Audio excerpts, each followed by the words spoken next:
So yung 13 hectares po, simula po dyan sa mangga na to, tinuturo ko. Yan po yung guide dyan sa may mga puno. Tapos may kasama pong maliit na konting bundok, tapos medyo matangkad po. So yan po, dun po kami galing kanina.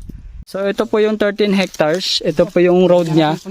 Oh. Kuya, ito yung papakonek sa ginagawang daan na konkreto, no?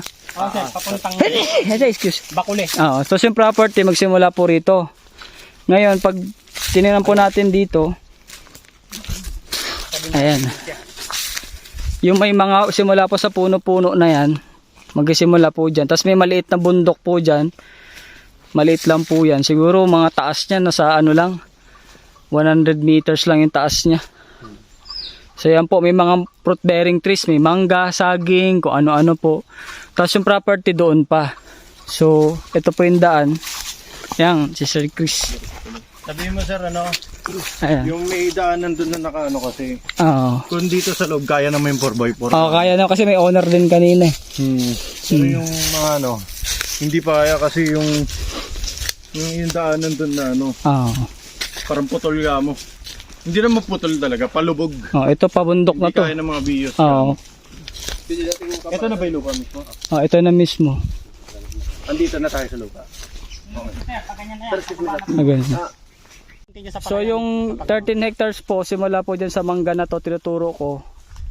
Yan po yung guide dyan sa may mga puno.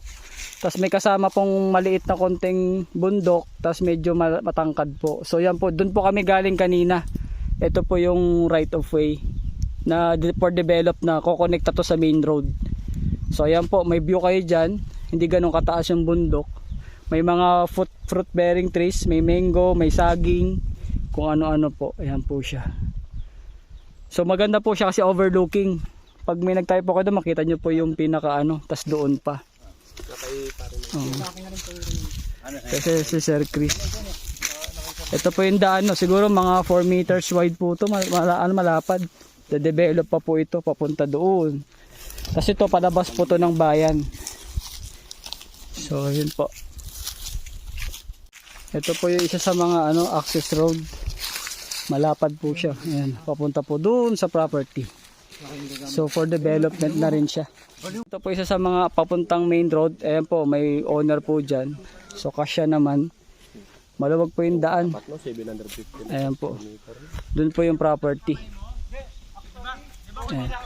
Ayan. Ito po yung kakagawa lang na daan. Cemented road po yan. Siguro mga 5 meters to 6 meters wide. So ito po yung view. Papunta po doon sa property. So 6 meters. Mga 6 or 7. Ito, lumalaki pa eh. So meaning talaga may potential na ongoing na yung paggawa ng daan. Kasi dito bagong gawa lang ito.